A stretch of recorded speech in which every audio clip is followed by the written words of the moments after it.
Salam Rahayu, umat Tuhan, berjumpa kembali dalam Renungan Harian Klasis Semarang Timur. Mari kita bersatu dalam doa. Syukur bagi Allah yang telah mengaruniakan kehidupan kepada kami. Kami rindu untuk tertuntun melalui sabda yang akan bersama kami dengar dan kami renungkan. Tolonglah kami dengan kuasa Roh Kudus untuk dapat mengerti kehendak-Mu. Dalam Kristus kami berdoa. Amin. Lukas pasal 2 ayat 29. Injil Lukas pasal 2 ayat 29 menyatakan demikian, "Sekarang Tuhan, biarkanlah hamba-Mu ini pergi dalam damai sejahtera sesuai dengan firman-Mu." Saya ulangi sekali lagi, "Sekarang Tuhan, biarkanlah hamba-Mu ini pergi dalam damai sejahtera sesuai dengan firman-Mu." Demikianlah sabda Tuhan. Saudara-saudara, ada dua alasan untuk berhenti bekerja atau beristirahat. Alasan pertama adalah karena ada rasa lelah atau tidak lagi mampu untuk menuntaskan sebuah pekerjaan. Alasan ini biasanya berasal dari subjek yang melakukan aktivitas atau pekerjaan itu dilandaskan pada penilaiannya terhadap dirinya sendiri. Maka hal ini sering kemudian dilihat sebagai sikap lemah, menyerah, atau bahkan kalah terhadap tanggung jawab yang sudah diberikan. Sedangkan alasan kedua adalah karena pekerjaannya dinilai telah tuntas atau sudah selesai.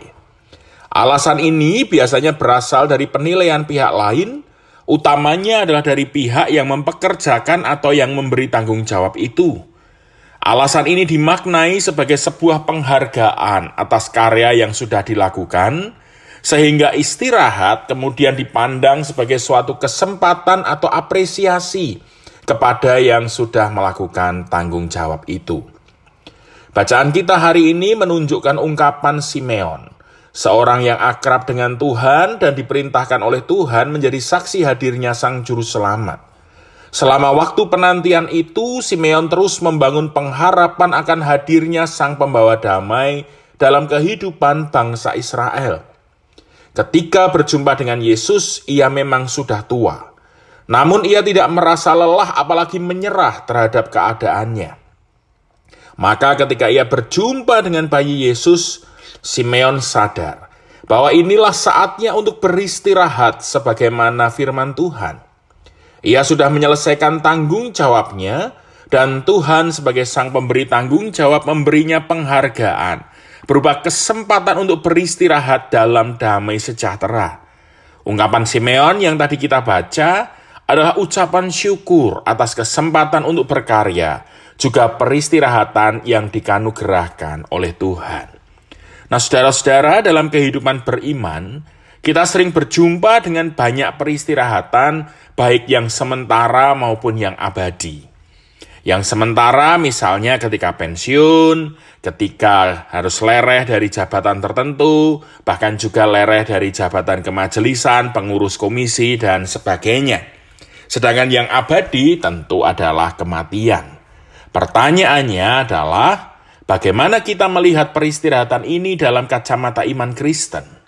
Apakah itu hanya dipandang sebagai kelumrahan karena usia, karena panjangnya masa jabatan, karena aturan, atau bahkan kemudian dipandang sebagai sikap menyerah lelah atas berbagai tanggung jawab panggilan yang diberikan Tuhan? Ataukah saudara-saudara kita mau meneladan Simeon yang bertahan dalam panggilannya sampai Tuhan sendiri yang menilai cukup dan mengistirahatan kita? Hendaknya kita terus membangun semangat berjuang dalam menuntaskan panggilan sebagai pewarta keselamatan dan pemelihara iman, sehingga ketika waktu peristirahatan tiba, itu dimaknai sebagai anugerah dan penghargaan dari Tuhan atas karya layan kita. Mari terus bersemangat dan kiranya Kristus memampukan kita untuk bertahan dalam menghidupi panggilan iman di dunia. Amin. Mari kita bersama berdoa. Terima kasih untuk kasih Allah yang memanggil dan memanggil kami. Mampukan kami untuk menanggapi panggilan sebagai pewarta keselamatan dan pemelihara iman dengan semangat sampai Tuhan sendiri yang mengistirahatkan kami. Jagai kami hari lepas hari, Biarlah melalui hidup dan karya kami, nama Tuhan saja dimuliakan. Dalam Kristus kami berdoa. Amin. Selamat berkarya layan, Tuhan memberkati. Salam Rahayu.